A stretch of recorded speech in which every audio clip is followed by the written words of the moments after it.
Donc j'ai choisi l'IEJ de Metz-Nancy parce que c'est le plus proche de mon domicile. Ça évite les déplacements lointains et les dépenses onéreuses pour passer les épreuves.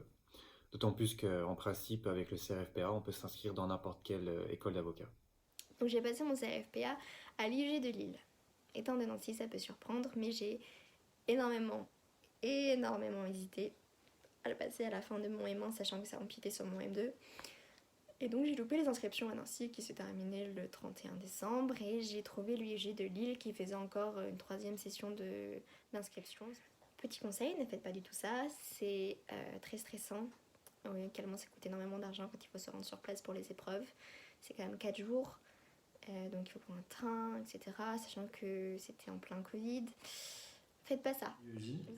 Donc pour moi en fait ça a été assez simple puisque j'étais tout simplement à Nancy et je me suis simplement inscrit à l'IEJ de Nancy. Maintenant une information qui peut être importante c'est que cette année par exemple avec le Covid ou autre, l'EFB de Paris, donc l'école d'avocats de Paris et par exemple Versailles n'ont pris personne des IEJ autres que ceux de Paris ou Versailles. Et donc, si vous souhaitez faire votre école d'avocat à Paris, ça peut être intéressant de choisir comme IEJ l'IEJ de Paris, justement pour éviter cette sélection des IEJ autres. J'ai choisi ensuite une prépa parce que les personnes qui sortent de DGCE peuvent peut-être se permettre de ne pas prendre de prépa parce que le DGCE est quand même quelque chose de très transversal, on revoit tout. Donc une prépa peut être un coût en plus inutile.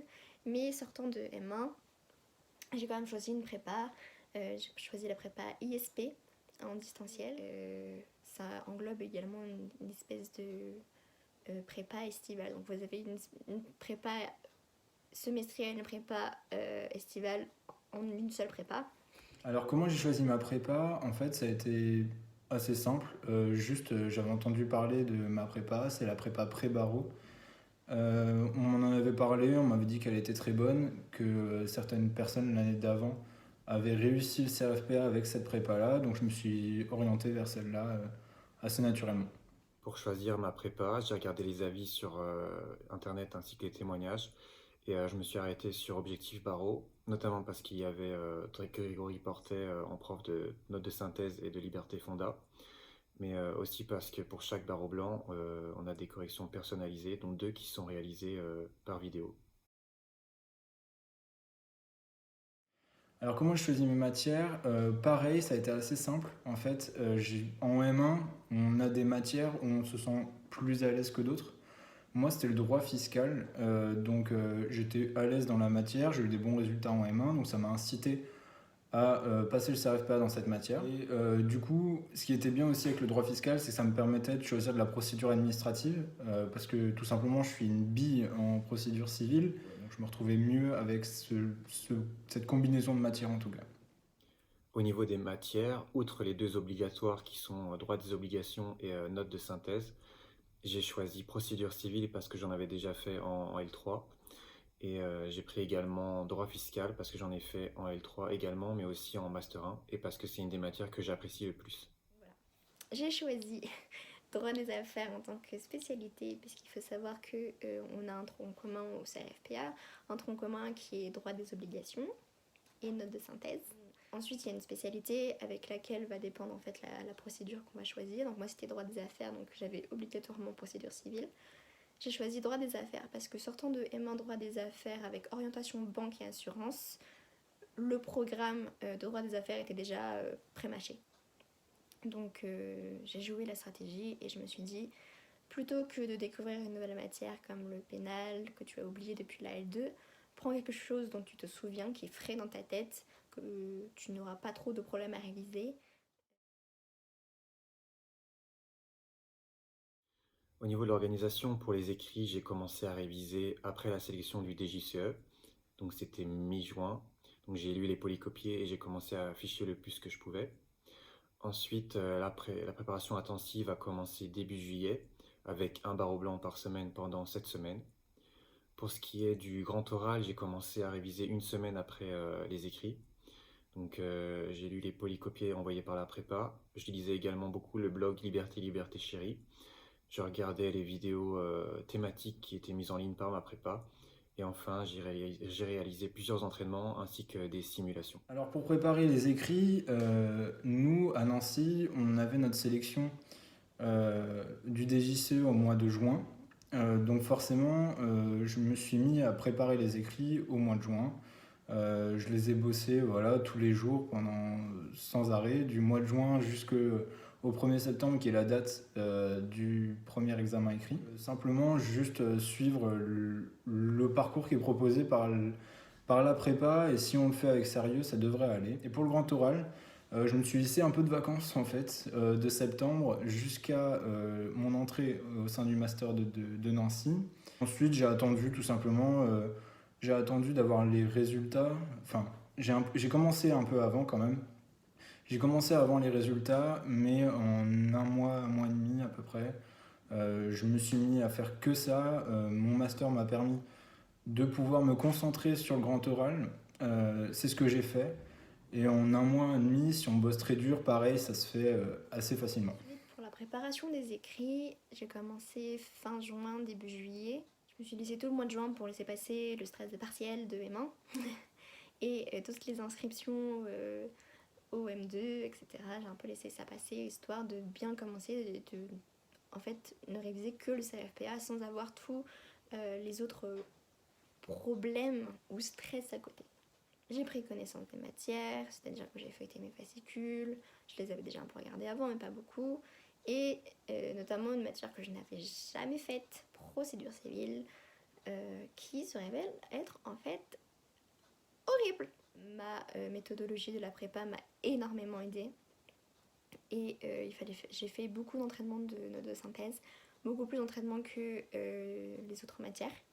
Et ça a payé parce que j'ai une très très très très bonne note en note de synthèse. J'ai rien fiché, j'ai juste fiché les corrections des entraînements pour avoir une espèce de ce qu'on appelle un protocole qu'on va dérouler en fait si on a la même question à peu près. Ah oui, et j'ai également beaucoup préparé, c'est-à-dire annoter et essayer de me repérer dans mon code parce que c'est très précieux. Le code, il y a tout dans le code. C'est un adage qu'on a en droit, mais c'est vrai, tout est dans le code, presque. Pour le grand oral, je me suis mise une semaine après les écrits, c'est trop peu, il y a trop peu de temps. Mais il y a une espèce de fatigue psychologique qui s'installe après les écrits, et c'était très très dur pour moi de me mettre directement dans les révisions.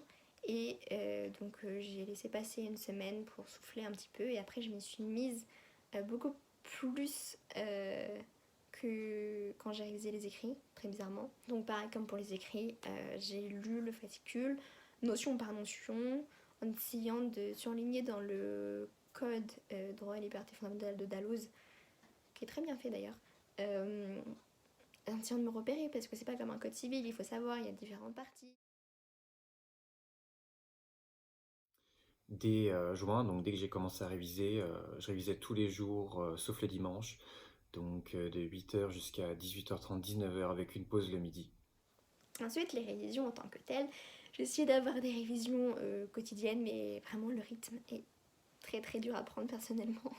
J'ai une grande tendance à la procrastination, donc voilà, il fallait vraiment que je m'y mette, etc. Les premières semaines, ça allait. Je me disais, bon, j'avance un petit peu, c'est bien, j'en suis à telle page, il faut que j'aille jusqu'à tel chapitre parce que sinon je vais être en retard.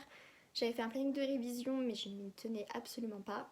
Donc je me suis dit, bon, au lieu de te mettre un stress en te disant que t'as pas du tout tenu ton planning de révision, bah essaie de travailler régulièrement sans te mettre vraiment une grosse pression, parce que la pression je l'avais de tout le monde qui révisait à côté de moi, qui me disait t'en es où dans tes révisions. Voilà. J'ai essayé de faire des notes de synthèse assez régulièrement quand même. Le samedi je m'y tenais, c'était ma note de synthèse.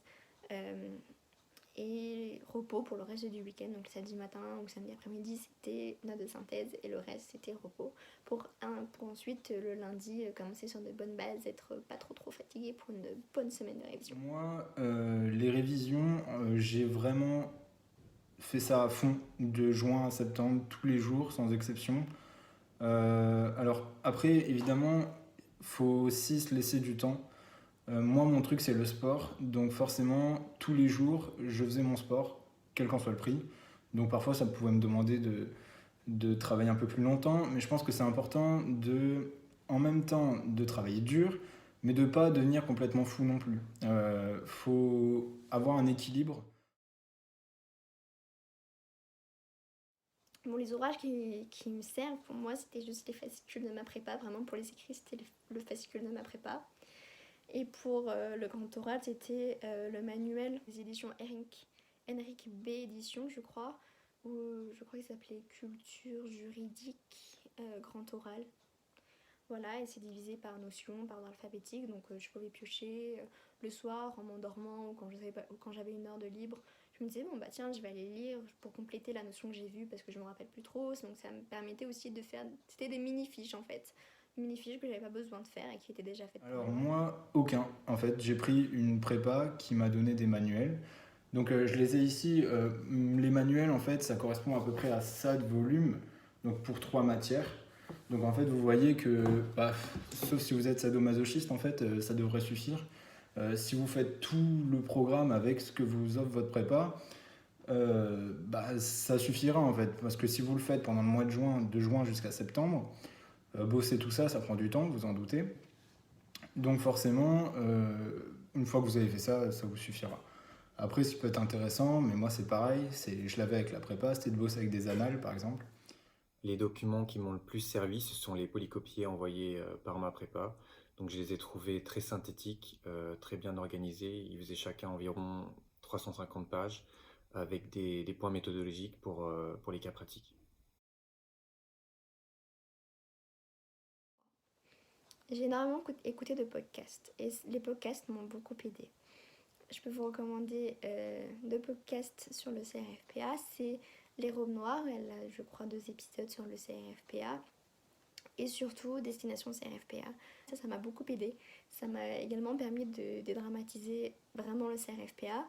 Et ils ont fait aussi des interviews de personnes qui avaient brillamment réussi, des personnes qui avaient moins réussi. Donc je regardais aussi des posts Insta sur Pamplemousse Magazine, sur Un an pour le CRFPA. Également Advocatous, donc il y a 2 U.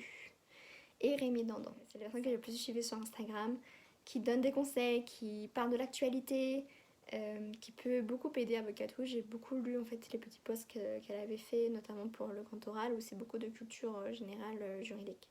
Un des outils méthodologiques les plus importants pour moi, c'est le blog Liberté, Liberté, Chérie. Non, toujours pas. Moi je faisais des fiches, je faisais des fiches du programme parce que comme je vous l'ai montré du coup, c'est un grand volume, vous pouvez pas l'apprendre comme ça de tête. C'est important de faire des fiches parce que de toute façon quand vous faites vos fiches, vous les apprenez. Il faut prendre l'essentiel et vous savez très bien que c'est l'essentiel qui va tomber à l'examen. Donc il faut faire les fiches, il faut aller dans la simplicité, la synthèse et ça ira. Également, je me suis inscrite à certaines, pas des formations, mais des petits cours donnés par exemple par quelqu'un qui l'a déjà passé. J'ai aussi fait 2 entraînements à l'oral avec quelqu'un qui l'avait déjà passé et qui m'a donné de très très très bons conseils. Ça m'a permis un petit peu de me dépêtrer le jour J parce que j'ai eu un sujet que je ne maîtrisais absolument pas. Je m'en suis tirée avec un peu plus que la moyenne, c'était vraiment un miracle parce que je n'avais absolument pas tenu le temps imparti. Donc les entraînements, c'est très important. Les conseils que je donnerais à quelqu'un qui passe le CRFPA, c'est de faire un planning de révision, d'avoir un poste de travail calme, de ne pas partir trop vite parce que pour moi, le CRFPA, c'est comme un marathon. Donc il ne faut pas être épuisé 2 semaines avant les écrits. Il faut aussi se laisser des moments de décompression et pas hésiter à faire une pause même de 2-3 jours pendant la période de révision si on ressent le besoin. Alors le premier, c'est que il faut le faire en M1, c'est ce que je pense. C'est là où les connaissances nécessaires sont les plus fraîches. C'est là où aussi on gagne du temps. En fait, quand vous êtes en M2, vous allez avoir des stages qui vont durer, si possible, 6 mois. Mais du coup, quand vous serez en stage, vous n'aurez pas forcément le temps de travailler le CRFPA. Donc déjà, ça vous incite à ne pas forcément le placer après votre M2. Ça veut dire que vous serez tranquille parce que vous l'aurez passé dès votre M1. Ce sera plus facile et ce sera vite fini. Déjà, il faut croire en soi pendant tout l'été. Et ensuite, c'est, comme je l'ai dit, c'est faire vos hobbies en même temps. C'est certain qu'il faut rester zen dans ce qu'on fait, il faut aimer ce qu'on fait et il faut le faire en étant à l'aise. Moi, c'était le sport. Je ne sais pas si vous aimez la musique ou autre. Faites tous les jours, on s'en fout. Vous le faites, vous prenez du temps pour vous en même temps. Vous devez travailler, mais en même temps d'être à l'aise avec votre travail. Et je pense que c'est vraiment important. Ensuite, il y a quelques conseils que je peux me permettre, même si j'ai pas encore vraiment trop de recul là-dessus, c'est de s'y prendre d'avance et de ne pas se décourager. On ne pourra jamais tout savoir, tout ce qui est au programme, c'est pas possible presque. Mais il faut, comme je le dis tout le temps, c'est vraiment mon laïus, c'est s'entraîner. C'est vraiment s'entraîner et juste figer l'essentiel. Pour moi, c'est les conseils que je peux vous donner. Il faut bien appréhender la méthodologie. La méthodologie, je pense que ça fait 30% du travail, notamment en note de synthèse. La méthodologie de la note de synthèse, si on en a une bonne, on s'y tient. On n'écoute pas tous les autres qui disent « Ah, bah moi j'ai une meilleure méthodologie. » Non. Ou si vous avez une bonne méthode qui a marché, etc., gardez-la. Mon laïus, en fait, pour continuer, c'était « Si d'autres ont réussi, pourquoi pas moi ?» Ce que je me disais, d'autres ont réussi en M1, pourquoi moi j'y arriverais pas? Et c'est en fait un peu le fil conducteur de mes révisions, un peu le fil conducteur aussi pendant les épreuves, parce que les épreuves, moralement, c'est horrible. Et je me disais, si d'autres ont réussi, pourquoi moi j'y arriverais pas?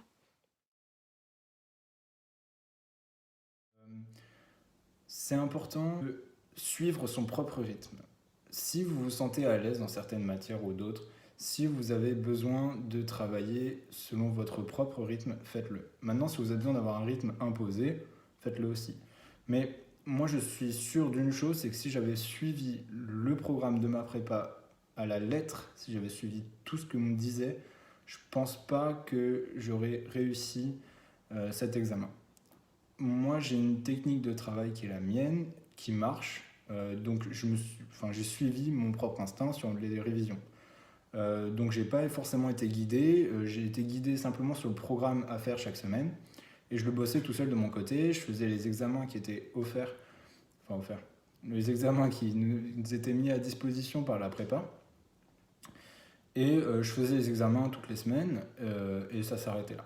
Maintenant, je ne suivais pas forcément les corrections. Je regardais les corrections de ma copie, mais pas des corrections générales. Mais voilà, il faut suivre son propre rythme, faire les choses comme on a envie, et faut se faire confiance, tout simplement. Donc les choses à ne pas faire absolument, c'est se comparer aux autres. Je pense que c'est assez toxique, parce que tout le monde est différent. Tout le monde a des méthodes de travail très différentes, également un mental différent. Si vous pensez que vous avez besoin de 6 entraînements, si vous avez besoin de 3 entraînements par exemple en droit des obligations, parce que vous êtes très bon dans cette matière, faites-le. Si vous ne faites pas tous les entraînements, c'est pas grave. Tant que vous vous connaissez en fait, aussi se connaître est très important. Parlez avec les autres, évidemment, soutenez-vous. Parlez avec les personnes qui l'ont passé, évidemment. Mais n'allez pas vous dire il est meilleur que moi.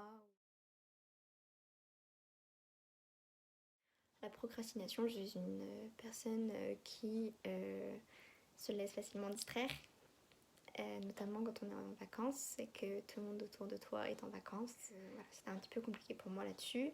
Et toutes les 2 semaines, je doutais. C'était horrible. Toutes les 2 semaines, je me disais, bon, je baisse les bras, je vais pas y arriver, j'abandonne, je vais pas me présenter le jour J. Et après, en réfléchissant, je me disais, mais non, c'est pas comme ça. T'as réussi tes années, pourquoi là tu n'y arriverais pas? C'est un examen et il faut pas, je pense, dramatiser le CRFPA, le voir comme quelque chose que très peu que l'élite a. Non, en fait, non, pas du tout. Les obstacles, moi, il n'y en a pas vraiment eu. J'ai pas senti de grandes difficultés. Simplement, peut-être le droit fiscal. Comme j'étais en M1 droit des affaires à Nancy, c'était pas un M1 fiscal pur et dur. Et du coup, il m'a manqué pas mal d'éléments que j'ai dû apprendre un peu tout seul. C'était assez difficile au début, mais comme j'étais à l'aise avec la matière, ça s'est plutôt bien passé. Quelques conseils pour rester motivé et qui ont fonctionné pour moi. Donc d'abord, ne pas aller sur les réseaux sociaux et voir les photos de vos potes en vacances. Ça peut être assez démotivant. S'aérer l'esprit le plus souvent possible. Se réserver des moments où on sort totalement du monde du droit. Et enfin, pour pas se perdre dans la charge de travail, c'est de faire un planning de révision semaine par semaine. Eh ben, c'est pas très dur. Si vous avez peur de rater l'examen, vous êtes motivé vous êtes motivé assez facilement. Moi, je suis pas quelqu'un qui est effrayé, en tout cas avant l'examen, mais bah, j'avais envie de l'avoir en fait.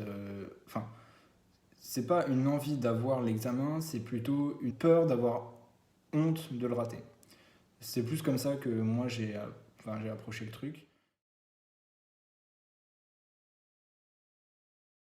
Et donc, le message, si vous devez terminer sur ça et ne retenir que ça, c'est ne vous sous-estimez pas, ne baissez pas les bras, dites-vous que bah, vous n'êtes pas plus nul que la personne à votre droite ou à votre gauche quand vous passez l'examen, que même d'autres personnes brillantes l'ont raté et l'ont eu à la deuxième fois par exemple. Mais que si vous vous donnez les moyens, que vous êtes sûr de vous, parce que c'est très mental aussi hein, la préparation, bah il n'y a pas de problème. Ce qui est important, c'est de se dire que faut croire en vous, faut avoir confiance en soi sur notre méthode de travail, faut se dire que ça a toujours fonctionné, que ça fonctionnera encore. Et si vous vous faites confiance suffisamment, ça fonctionnera et vous y arriverez. C'est une certitude. Pour ceux qui passent le CRFPA en septembre prochain, je leur conseillerais de faire le max possible au niveau des révisions pour ne rien regretter. Et pour ceux qui hésitent encore à s'inscrire, je leur dirais que même si c'est un investissement financier et au niveau du temps, ça vaut vraiment le coup. Sachant qu'en plus on a le droit à 3 tentatives et que la plupart réussissent au bout de 2. En tout cas, je vous incite à passer le CRFPA. Si vous bossez dur, ça va fonctionner. Et moi, je crois en vous et on croit tous en vous. Donc, allez-y à fond.